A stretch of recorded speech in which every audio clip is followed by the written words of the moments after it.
अव्ययी भाव समास सबसे पहले है।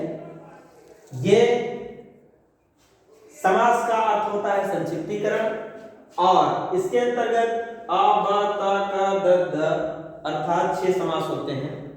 सबसे सरल तरीका है अ ब त क द द अर्थात 6 समास हमारे होते हैं।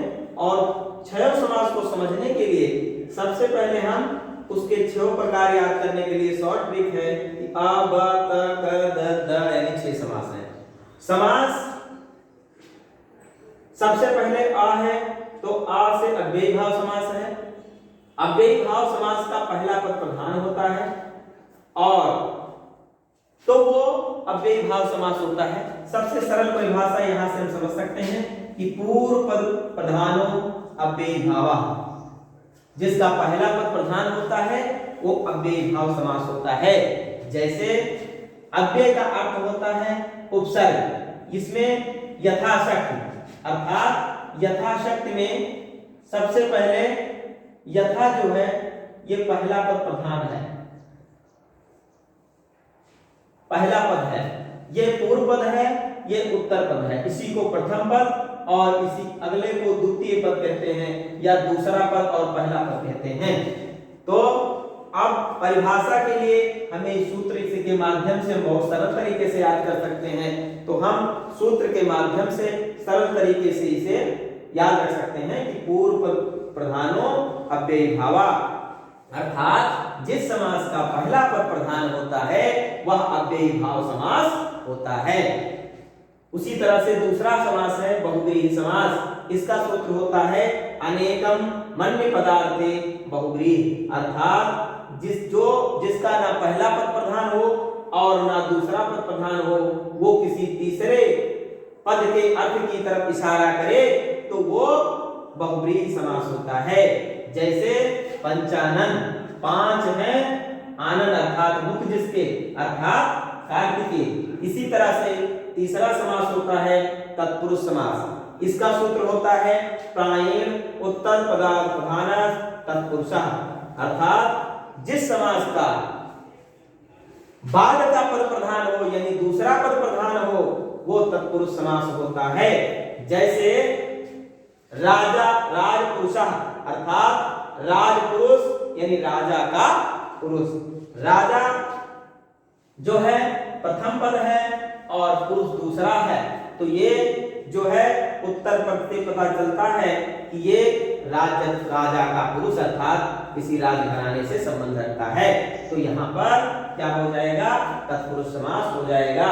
चौथा होता है कर्मधारय समास। इसका सूत्र है विशेषणम विशेषेण बहुलम कर्मधारय, अर्थात जिसका पहला पद विशेषण हो और दूसरा विशेष्य हो और उसकी अधिकता पाई जाए, बहुलता माने अधिकता होता है, अधिकता पाई जाए, वहां कर्मधारय समास होता है।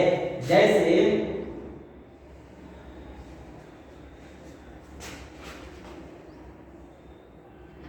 नीलकमल,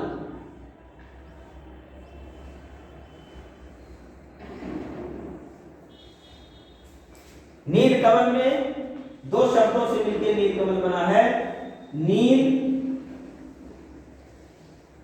प्लस कमल। ये प्रथम पद है, ये दूसरा पद है, या ये पूर्व पद है और ये उत्तर पद है।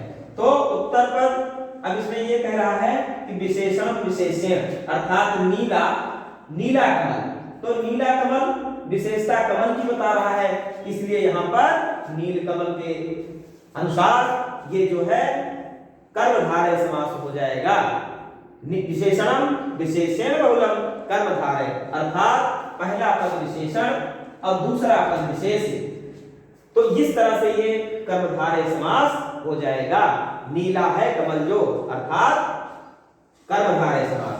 संख्या पूर्वो दुगु, जिसका अगले समास यानी द्विगु समास का सूत्र है संख्या पूर्वो दुगु, अर्थात जिस समास का पूर्व माने पहला पद संख्यावाची हो यानी गिनती बताए, वहां पर द्विगु समास होता है।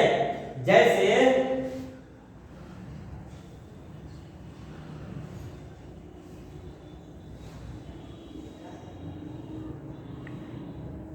अठन्नी,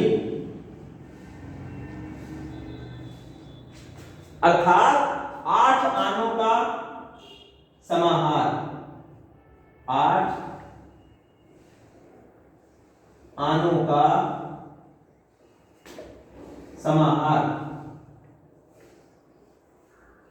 जिसमें 8 आने हो, अर्थात 8 यहां गिनती है।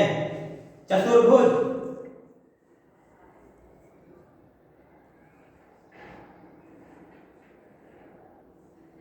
अर्थात 4 हैं भुजाएं जिसकी, वो हो जाएगा चतुर्भुज। तो यहां पर चतुर माने 4 होता है।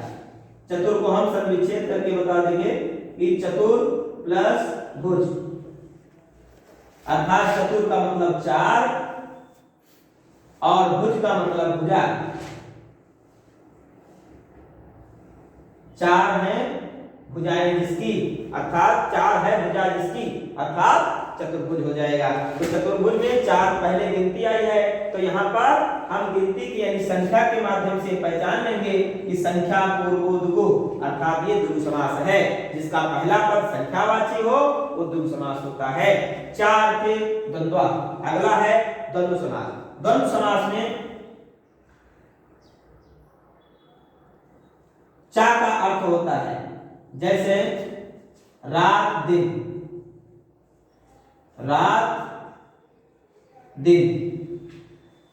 इसमें बीच में चा अर्थ द्वंद्वा, तो इसका मतलब हो जाता है चा प्लस अर्थ, यानी चा के चा माने और होता है, अर्थ प्लस अर्थ होता है, यानी चा के और के अर्थ में द्वंद्व समास होता है। जैसे रात दिन, रात और दिन, बीच में लुप्त होता है और,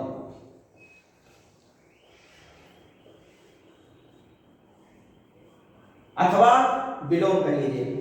और माता पिता, माता पिता।